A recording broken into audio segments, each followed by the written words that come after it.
Hello everyone, welcome to another Black Ops 4 video. Today I'm going to be doing a patch notes video for the patch notes that came out today, October the 30th, 2018. So this is the biggest update so far, at least that I've seen. I've got 7 pages of patch notes here for you. I will put all 7 pages at the end of the video. The last 30 to 35 seconds will probably be just pictures of the patch notes. So if you don't want to hear me just read them aloud, you can skip to the last 30 seconds or so and sort of see them yourself. I also want to remind you to subscribe to my channel and like the video if you want to see more patch note videos from me in the future.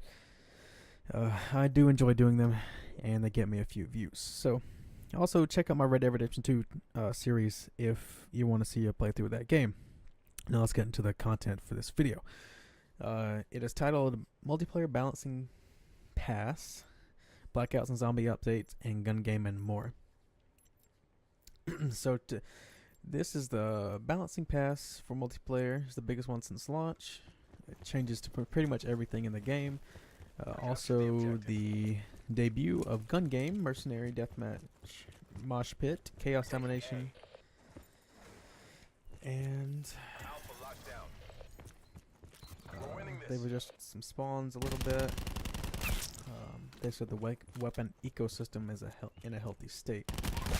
Although I wouldn't say that sniper rifles are in a healthy state. Specialists, they're thinking about balancing specialists. So, getting into the multiplayer aspect, playlist updates. I've already mentioned the 3 new playlist things. Hardcore TDM and Deathmatch got player counts increased to 6v6 and 2 specialist limit per team. Assault rifles, they dialed back the previous buff to assault rifles to help close the gap in effectiveness between ARs and SMGs. Reduction in ADS move speed for assault rifles and ADS in transition speed for assault rifles. Specifically for the ICR, they reduced headshot damage and slightly reduced the reload speed. And the Vapor, they reduced close range headshot damage. Damage now falls off sooner. High Caliber, reduced headshot multiplier, enabling the possibility of a 3-hit kill. Now on to the second page I have. Move on to the submachine guns. That was the only assault rifle changes. Mobility is a primary strength for SMG. They want to increase that, I suppose. So the MX9 extended all damage ranges, and with High Caliber, now reduced headshot multiplier, enabling the possibility of a 4-hit kill. With the Cordite, extended all damage ranges, belt feed operator mod, increased overheat rate. So sort of a buff and a nerf for those two. With the GKS, the quad shot operator mod, slight time increase in between bursts, and with the SOGs, reduced hipfire accuracy with the dual wield. So that's good. Maybe that'll nerf those enough for people to stop using them so much. The tactical rifles, moving on from SMGs, they buffed the ABR to be more competitive with the other tactical rifles. The ABR 223 extended maximum damage range.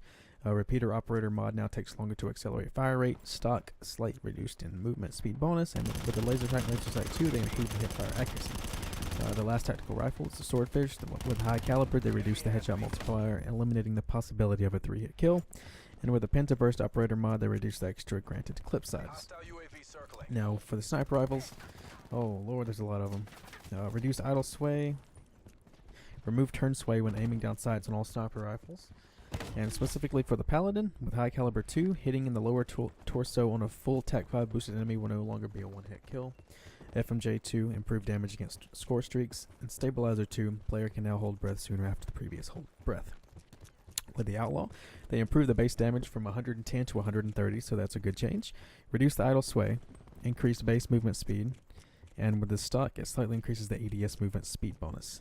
The SDM sniper rifle, they increased the clip size from 10 to 12, reduced the idle sway, and with the Koshka, they improved the damage from 120 to 140, and with a slight increase in ADS movement speed bonus. Moving on to the third page, and moving on to light machine guns. They said the community has discovered that the Titan and the VKM are extremely effective weapons. They're toning them down before everyone jumps on the bandwagon. The Titan, they reduced the headshot damage and the hipfire accuracy, and with the stock, they reduced the ADS movement speed bonus. With the VKM, they reduced the movement speed while firing, reduced damage slightly, and the Fat Barrel Operator mod reduces bullet tracer size. The final light machine gun, the Hades, the Crossbar Operator mod, they reduced the movement speed and accuracy, and with a steady grip on that gun, they improved recoil mitigation. Moving on to the pistols. So they slightly reduced the ADS in transition speed for all pistols, and the RK7 Garrison in particular, they slightly increased the time between bursts and the slight reduction to reload speed. Now, to shotguns, they said shotguns are close to what they want. With the Mod 12, the choke barrel, one hit kill range reduced, and Dragon's Breath Operator mod, they resolved an issue where the Dragon's Breath occasionally triggered incorrect visuals and sound effects on targets. With the SG-12, the Strobe Light Operator mod addressed an issue with the strobe light where it would remain on after death, and there's a live update coming soon to reduce the range at which the strobe light interferes with enemies' aim.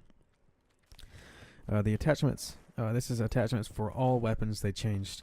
With the Grip 2, reduced aim down sight flinch mitigation. With the Suppressor, reduced the fall-off damage range. Holographic Sight, reduced ADS recoil. Dual Zoom Optic, reduced ADS recoil. Recon Optic, reduced ADS recoil. And the ELO Optic, they slightly increased ADS recoil. Now we're moving on to Specialists, and in particular ATEX. They're providing more strategic options to counteract the ballistic shield, making sure the shield isn't activated too often in the game. Explosive now apply partial damage to the front of a deployed ballistic shield user. Ballistic shield takes longer to earn. With Nomad,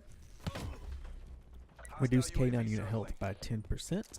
Crash, reduced teammate used pack score event from 50 to 25. With Firebreak, the increased purifier flame damage to be guaranteed eventual kill against a player who does not have a tactical mask equipped. So that's a pretty interesting change. With Recon, they reduced the sensor dart duration and resolved an issue where voiceover would incorrectly state that the player's sensor dart was destroyed. With Torque, they increased the earn rate for the barricade, increased the hit points for the barricade, and addressed an issue that prevented the TAACOM from telling the player that the barricade was taking damage. Okay. With Prophet, they greatly increased the Tempest projectile speed and the Tempest chain distance, resolved an issue where being hit by an explosive charge would disable the Tempest charge, presenting further arcing. Now, moving on from operators to spawns. In Team Deathmatch, they tuned spawn logic around how enemies impact where the game chooses to respawn the player, and the spawn adjustments made for slums, summit, militia, and firing range. Domination. Spawn adjustments made for Icebreaker, Contraband, Hacienda, Payload, Gridlock, Slums, Summit, Militia, Jungle, and Firing Range, so it looks like they really hit most of the bases there. In Hardpoint, they tuned spawn logic tuning around how active the hardpoints, how the active hardpoint affects nearby spawns. That should prevent more predictable spawns when battling over an active hardpoint. Also, additional global spawn adjustments to improve the ability for a player to anchor a location for their team's respawns relative to an actual hardpoint. Spawn adjustments made for frequency and Seaside. In Free-for-All, they spawn adjustments made for Slum, Summit, Militia, and Firing Range, and the same for Control. Now moving on to gear, the Stem Shot. Increased time to fully heal the player, so a little nerf to the Stem Shot. With Armor, they resolved an issue where the armor protected from more damage than intended when hitting areas of the body that have a damage multiplier, such as the head or upper chest. It's primarily affected weapons with chest modifiers, such as sniper rifles or weapons with high caliber 2. And the last thing is the Acoustic Sensor, and they reduced the range at which sprinting enemies are detected. Moving on to perks, Dead Silence. They reduced player movement volume and distance that players equipped with Dead Silence can be heard by enemies. And Engineer, Extraction Helicopter and Heist will no longer be highlighted by the Engineer perk. Moving on from perks to score streaks, Mantis resolved an issue where the Mantis could be destroyed by touching the outer bounds area of a map. And with the Dart, the explosion radius was increased as well as the damage. Players can now use the second Dart when earning 2 Dart score streaks. With gameplay, the reduced ranges requirement for long shot medals for assault rifles, tactical rifles, submachine guns, and light machine guns. That's amazing. And fixed a bunch of issues with challenges. With game modes, they increased XP earn rate and Heist, Amount of XP earned in free-for-all. Some more things with challenges. In maps, for Iceberger, they adjusted cover pieces to discourage players from spawn camping and added cover to lower respawn site. In Slums, they adjusted cover pieces to discourage players from spawn camping. And Miscellaneous, they did several map fixes to adjust exploits that allowed players to leave the intended play space. Theater files recorded before this update will no longer be viewable due to a significant architectural change to the system. As noted in our previous major update, we'll be making every effort to keep instances of incompatibility to a minimum. Alright. With audio, they resolved issues that caused footsteps to sound muffled when they shouldn't be. And in the blackout playlist, 100 player slot solos added to feature playlist and maximum player count set to 88 for duos and quads. Ensure enemy friendly teammates' footsteps are quieter than enemy footsteps. Adjusted footsteps for all armor types in first person and third person. Resolve an issue that occasionally causes footsteps to be silent. Cause footsteps to become muffled when they shouldn't be. They resolve that issue too. Armor now allows more damage to pass through the area of the body that has damage multipliers, such as the head or the chest. Talked about that already. Unlocked remaining specialist character missions: Battery, Firebreak, Nomad, Prophet, Ruin, Seraph. Item found notifications. No second chances. It's all or nothing. You can highlight items in the world for your team. Resolve some calling card and challenges issues. And some UI fixes, along with visual quality of the grass improved. Resolved an issue that allowed players to shoot through certain rocks. Just little updates. And in Zombies, they increased the XP earn rate for the hardcore and realistic difficulties. Blood of the Dead, they addressed the issue where the new Industries portal ghosts remain visible from the start of the step. Also fixed deliver animation of the Powerhouse Ghoul on the main Easter egg quest. And IX, they resolved an issue where the player could be tossed outside the intended play space for the boss battle arena. Resolved an issue where earning Mule Kick could take away all player weapons and money. Also, they resolved an issue, this is for all the maps, resolved an issue preventing players from applying their clan tag using the kill counter after weapon prestige. And resolved an issue where the SG-12 lost all attachments when being pack-a-punched and fixed multiple exploit spots in the map. So, bye-bye glitch spots. They fixed several stability issues associated with entering and exiting the alchemy labs at specific times, and earning additional perks will now be displayed on the player's HUD. They resolved the issue with the Prestige Master not functioning correctly. Resolved several issues with custom mutations options not working correctly. Resolved an issue where the wrong camos could be displayed on a weapon. They resolved an issue where players were not getting revived when the DG5 power plant ability had been enabled. They resolved several instances of Anywhere But Here not working when activated on a moving platform like the Gondola and Blood of the Dead, and fixed an exploit where players could keep their special weapon out indefinitely.